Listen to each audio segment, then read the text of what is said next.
Though yet of Hamlet, our dear brother's death, the memory be green, and that it us be fitted to bear our hearts in grief, and our hearts contracted in one brow of woe.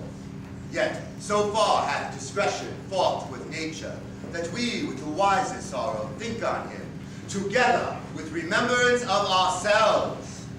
Therefore, our sometime sister, now our queen, the imperial jointress of this warlike state, have we, as it were, with defeated joy, with an auspicious and dropping eye, with mirth and funeral, dirge and marriage, in equal scale, light and dole, have taken to wife.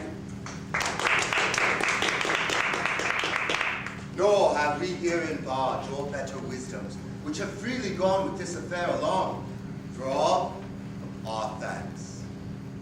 Now follows that you know young Fortinbras, who having a weak supposal of our word, or thinking by our late dear brother's death, our state to be disjoint and out of frame, he hath not failed to pester us with message. Those lands lost by his father to our most valiant brother. So much for him.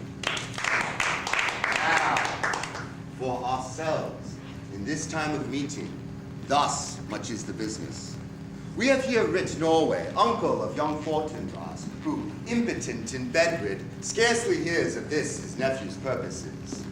To suppress his further gait herein, in that the levies, list, all made out of his subject. And we here dispatch you, good Waldane. Your duty. That's in all things will I show my duty. We fear it's nothing. Ah, well. Now, Laertes, what's the news with you? You have told us of some suit. What is it, Laertes? You may not speak reason to the Dane and lose your voice. My dread lord, your leave and favor to return to France. Have you your father's leave?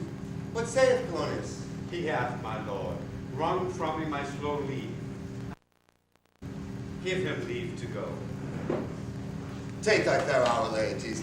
Time be thine, and at thy best graces, spend it at thy will.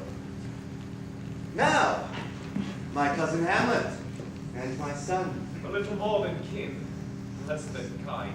How is it that clouds still hang on you? Not so, my lord. I'm too much in the sun. Good Hamlet, cast thy nighted colour off, and let thine eye do not forever with thy veil and lid seek for thy noble father in the dust. Thou knowest 'tis common. All that lives must die, passing through nature to eternity. I know. It is common. If it be, why seem it so particular with thee? Seems, madam. Nay, it is. I know not seems. He cloak, good mother, nor customary suits of solemn black, nor windy suspiration of force of breath, no. Nor the fruitful river in the rejected Haviour in the visage, together with all forms, moods, shapes of grief, note me truly. This indeed might seem, for they are actions that a man might play. But I have that within which passeth show. These but the trappings and the suits of...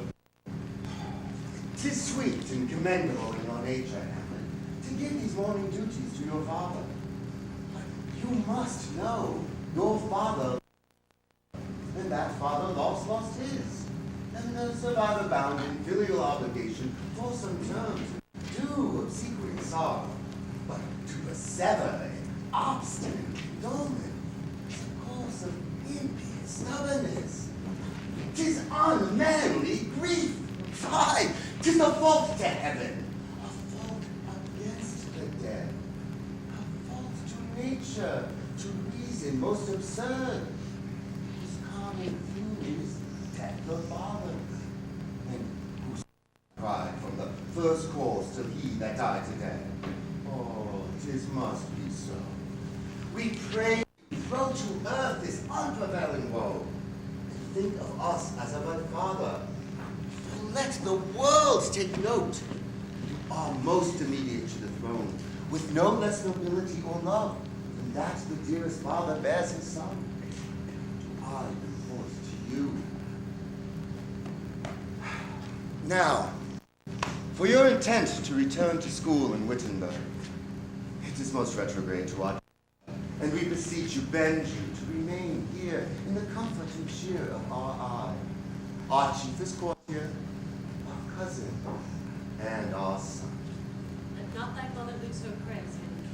I pray you, stay with us, not to Wittenberg. I shall in all my best obey you, madam. It is a fair and loving reply.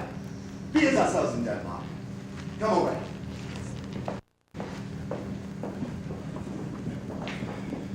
Oh, that this too solid flesh would melt, thaw, dissolve itself into a dew, or that the everlasting had not fixed his cannon against self-slaughter. Oh God. God, how weary, stale, flat, and unprofitable seem to me all the uses of this world.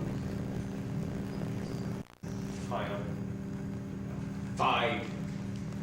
'Tis an unweeded garden that grows to seed.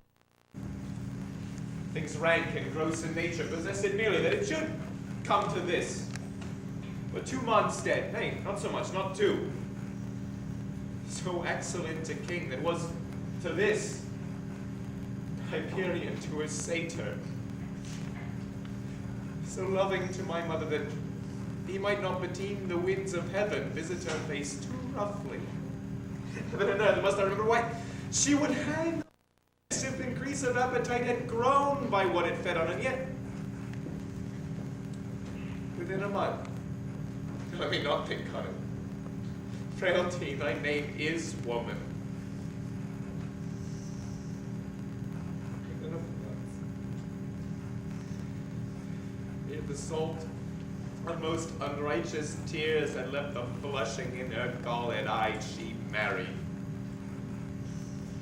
Almost wicked speech. Deposed with such dexterity to incestuous shit. It is not, or it cannot come to good. But break my heart. For I must hold